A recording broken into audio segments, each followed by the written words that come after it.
रहमानिर्रहीम अस्सलाम वालेकुम। तो जी नाजरीन, अरशाद भट्टी साहब बचे हुए थे, बचे आ रहे थे, बहुत बातें करते थे।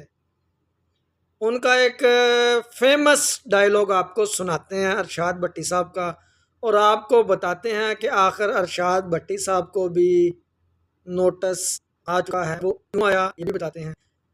बताने से पहले आपसे गुजारिश है कि चैनल को सब्सक्राइब और फॉलो ज़रूर कर दें ताकि तमाम वीडियो आप तक पहुंच सके। चलें पॉइंट पे आते हैं। सबसे पहले तो आपको चुटकुला सुनाते हैं अरशाद भट्टी साहब का। चुटकुला ये है कि पाकिस्तान की मईशत तरक्की कर रही है और बहुत खुशहाली हो रही है, दूध शहद की नहरें बह रही हैं। इसके ऊपर अरशाद भट्टी साहब का जवाब।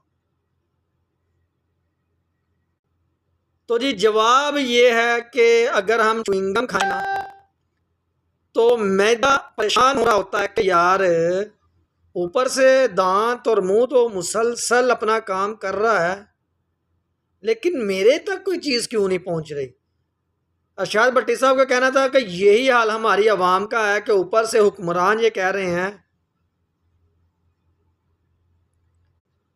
कि दूध और शहद की नहरें बह रही हैं,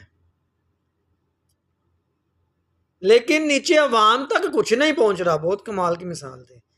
अच्छा, आखिर हुआ क्या ये भी आपको बताते हैं कि अरशाद भट्टी साहब को नोटिस जारी हुआ वो इस बात पे कि उन्होंने इस बात को रिपोर्ट क्यों किया जो एक जर्नलिस्ट ने अपने कॉलम के अंदर और अपने चैनल के ऊपर उसको रिपोर्ट किया, और उसके ऊपर ख़बर भी चल चुकी थी।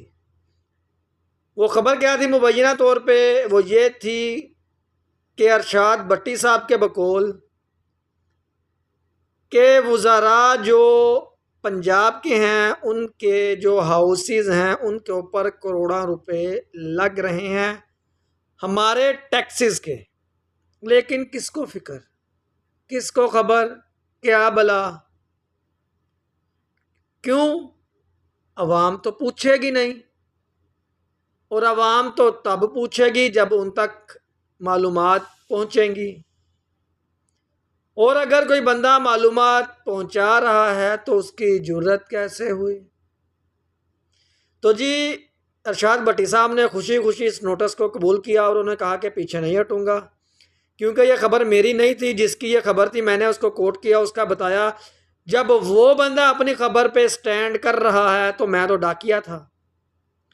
तो जी नाज़रीन, आपको यह खबर सुनने के बाद कैसा फील हुआ कि अरशाद भट्टी साहब को भी जेल में डाला जाएगा या नहीं? कमेंट में ज़रूर बताइएगा। अपने भाई को दें इजाज़त। अस्सलाम वालेकुम।